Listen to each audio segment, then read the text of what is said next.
y'all, it's Chrissy here from the Chrissy's Clucky Chronicles, and today we're going to be putting tarps on top of the quail barn, the flight pen area, and the rooster pen because it is officially winter here in eastern North Carolina.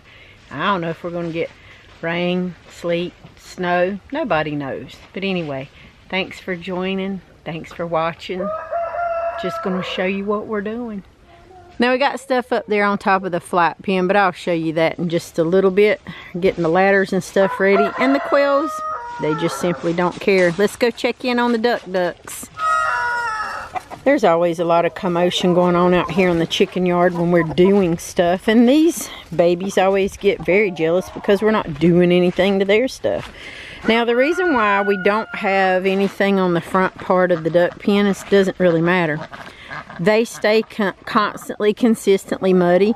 The back part here is done. I'm not going to walk too close over here because I didn't bring my boots to wear. I know, I'm sorry girls, I didn't bring my boots. I can't go in and snuggie right now. But the back part for the most part stays about as dry as it can. I got to add some bedding back there, so I do need to go put on my boots and do that. But we have, we don't really need it up here because I actually enjoy the elements and the weather and the rain and that back there. As long as their bed and all those places that they nest is fine, then that's all good. Isn't it, girls? There's Courtney and Ashley. Isn't it, girls? They just started laying me some eggs finally. Sure did. They're being good little girls.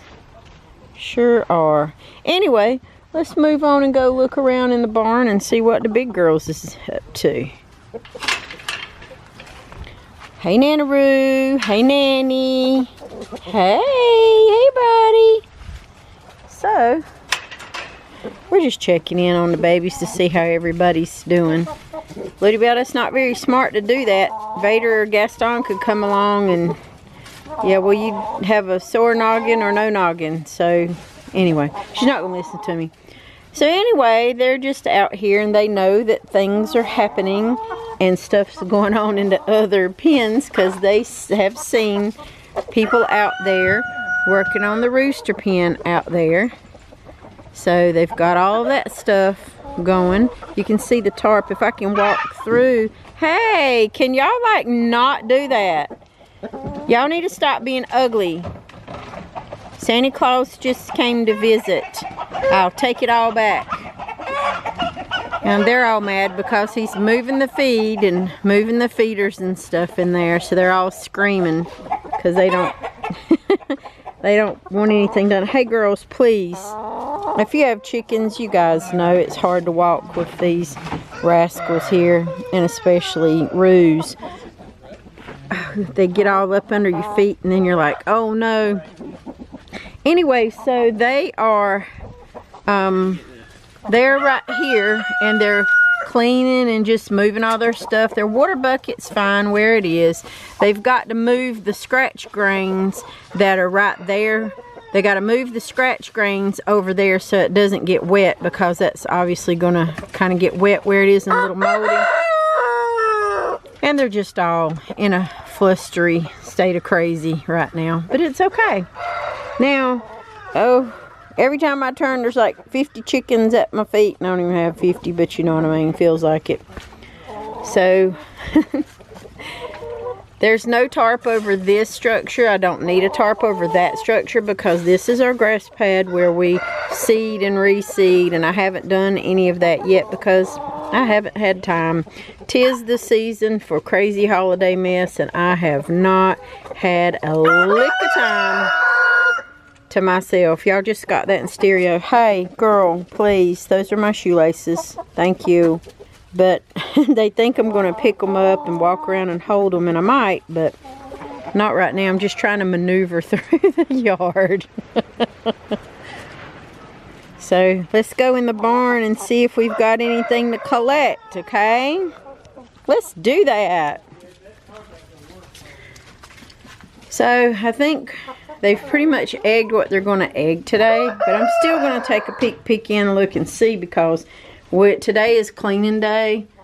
I don't see anything up there. We have got to clean this barn big time. And I know that we fill it full of bedding so that they stay warm. You guys are so nosy.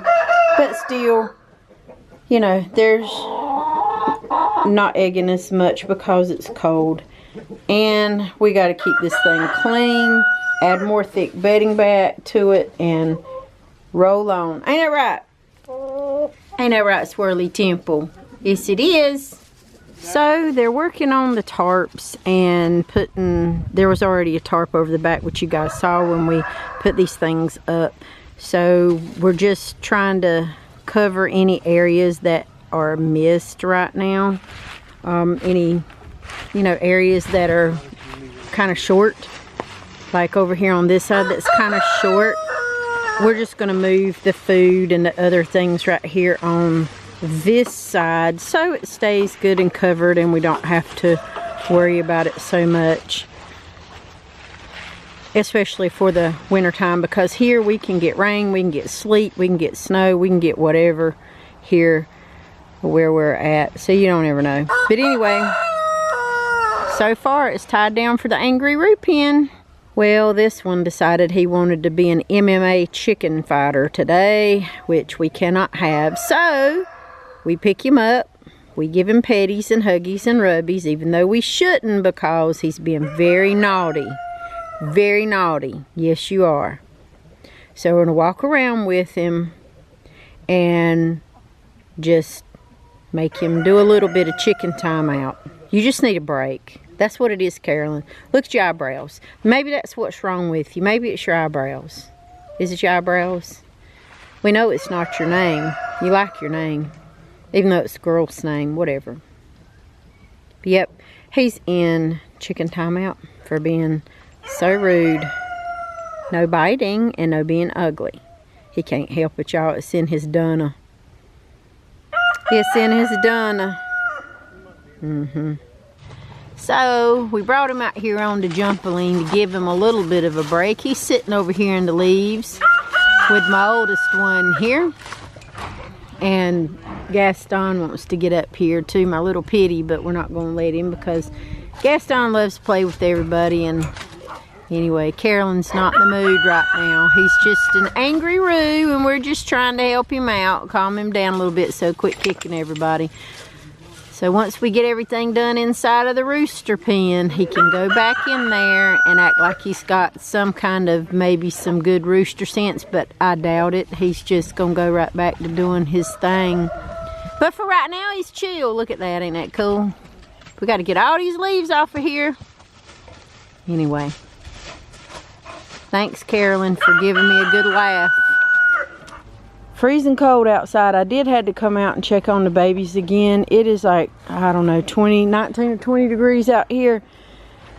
We got to get hot boiling water to release all this stuff out of their buckets that are frozen. These are from the ducks. And everybody else is just having a lovely time out there, scratching and pecking and, well, fighting, I guess. There's Gaston. Gaston, please don't pee-pee on my chickens. Gaston has a bad habit. If he sees two chickens he doesn't like, he tries to pee-pee on them. I don't know where his little dog brain is. But the ducks are upset because I had to take they got a big heaping thing of snackies, but their duck pool is frozen this morning. So we are in the process of heating things up for them. And I'm just not built for cold weather, y'all. I just ain't. Ooh, let's go back inside. I mean, I know some of y'all have colder climates, but I don't like living where the air hurts my face. It's just too cold. I'd much rather it be 90-something, 100 degrees outside. I'd rather sunburn than do this. I'm sorry, I'd rather chap all my skin and cheeks with the sun versus being this cold. And I just feel for y'all that have like all this snow and sleet and stuff. I ain't built for it. I ain't built for it, not nary bit. I ain't built for it, not none. So, gotta go get some pictures of boiling water. Let's go de-ice a few things. We do have the heaters on under the watering containers, and it does help for the most part, but the cups that are still on the outside of the containers are still frozen. So anyway, I'm gonna let the boys have at it. I gotta go in and thaw my own self. I'll provide them with the boiling hot water. So let me get in. I can't even hardly talk. My pure lips is freezing to my teeth. Woo!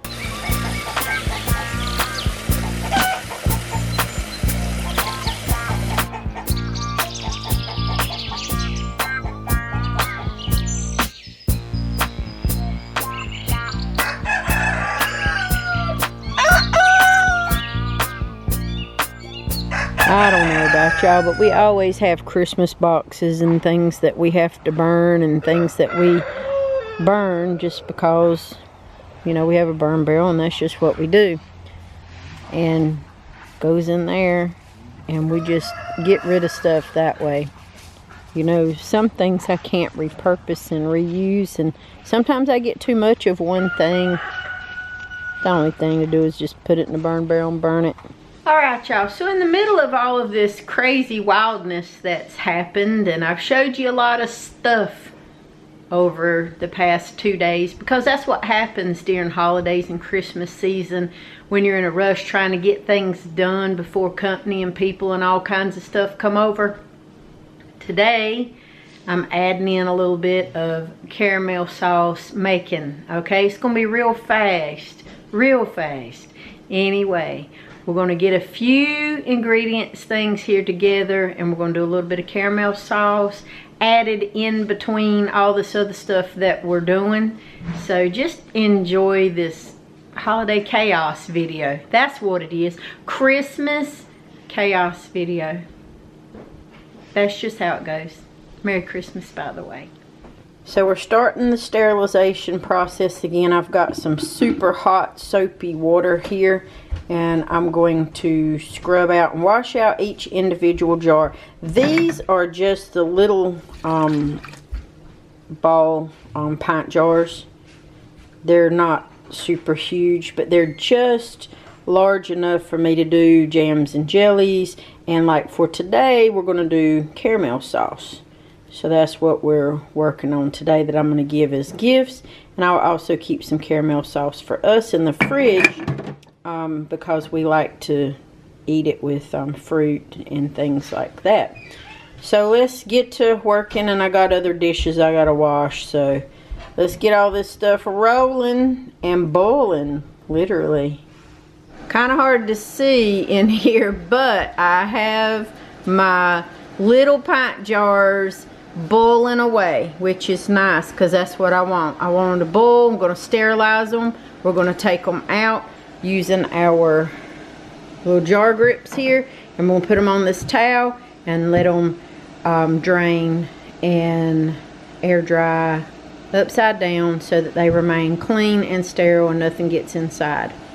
So that's what we're doing right now, y'all. I know it's a crazy day, but you know what? It's crazy times, especially during holidays, before, after, and everything else. I have no idea when you guys are going to see this, but we're right in the middle of the Christmas crazy rush. For the caramel sauce, you want to get 1 cup of granulated sugar. And there's different recipes. Let me just go ahead and say that. Use the recipe that you want to use, but this is how I know how to do it. So this is 1 cup of granulated sugar, 1/4 cup of just water, 1/2 cup of heavy cream, a little pinch of salt that I've put in a spoon, and I've cubed up butter, and I didn't get a big enough thing to put the butter in, so there you go. That's what we're working with. That's what we're doing. And you want to make sure that you got a pot and that you put that bad boy on some medium heat, okay? Medium heat, because we got to make sure that we get our sugar and our water and all that stuff stirred and done so we can start making this caramel sauce to go into the sterilized jars that I've already prepared. And I'd already showed you that. So here we go. Alright, we're going to add the sugar and the water, which we've already done. And we're going to put it in a warm pot. It's over medium heat, and we're going to cook until the sugar is dissolved. Alright. Now it's going to turn clear once it dissolves. It's going to start to bubble, and it's going to be a little bit cloudy, but it'll turn clear and it'll bubble. And it's going to take about 3 or 4 minutes to do this thing, all right? You don't want it too hot because you're going to scorch it now. Make sure it's on medium heat, and then you're going to do this. It's going to take, like I said, about 3 or 4 minutes to get all the sugar granules and all that stuff that's in here melted like it's supposed to, all right? Okay, I'll show you the next step in just a little bit. Keep stirring it, y'all. It's going to get to this clumpied up stage. It's going to start melting again, and then it's going to turn an amber color and look like honey. Keep stirring it, y'all, because it'll burn, you know what I'm saying? Just keep stirring it. You'll be alright. Keep doing it. Freak you out a little bit, but you'll be okay. You'll be alright. Keep stirring it. You're at that thick, clumpy, almost honey amber color stage. Keep stirring it so it don't burn. You're getting there. Well, I forgot to film the last step because it's pretty exciting when you do it. You have to add your butter. Then you remove it off the heat. Then you add your heavy cream, your salt, and your little bit of vanilla. And anyway, then you ladle it in here. So that's what it looks like. Smells wonderful. It's going to taste great with some apple slices. I'll do a better DIY when things aren't so hectic and Christmassy and all that around here. So enjoy the wildness. This is just life and every day. Going from one thing to another around here. We change like the wind. It is what it is. Look at these. These are the cutest little containers. They came in a 2-pack. So I have red ones, green ones. The big ones go to like family that I send a lot of stuff home with. And then 1 bucket is for us to keep. But there's 2 buckets here with 2 little cute lids. Some more little recipes that I always print out large for me to go by. And anyway, these are the teeny tiny buckets with the little handles to them that I send to neighbors' houses and friends and stuff so that they have things. Isn't it just the cutest little thing? And you can see all along here just tons of stuff that I have lined all up for baking. Yep. And there's more. I just don't even have it all up here because it didn't all fit. So that's what we're working on today, is more candies and cookies and more stuff. And I mean, December goes all the way to the 31st. So even if you're looking at this past Christmas, it's fine because I still cook daily and I still gift things. And it is going to be a festive time, and that's just what I'm going to work on. So let me show you a little bit. Alright, so here's another tray. You're like, oh my God, what is that? Take a close look, honey. Those are roasted pecans, nuts, cashews, macadamia nuts. Then they're dipped in chocolate. And it's a nice dark chocolate too. Yes, it's got sweetness in it, so it is sweet, but that's good. I break it apart, and sometimes I'll drizzle a little bit of homemade caramel sauce on it and drizzle it apart and plate it up for folks. Sometimes I don't, just depends. And this is what's left over of the chocolate and peanut butter s'mores. Not as good cold, but hey, when you're in a pinch and you're hungry, you'll eat whatever, right? And then we have, oh, I just run into the chair, y'all. Anyway, I got these. These are my white chocolate coated pretzels. Alright, y'all. More wildness happens. So I'm skipping steps here and there because I'm so busy, and we got a lot of people that are depending on these cookies and candies and snackies and all kinds of stuff. So with that being said, I'm going to go ahead and end this video for today. Wish you guys a very Merry Christmas and a Happy New Year. I have no idea when you guys are going to see this video, but I heart y'all great big. Thank you for hanging in on this wild, crazy holiday adventure, and I'll see you on the flip side with something else that we're always in the works on. So if you can't be good at it. Don't be a Grinch.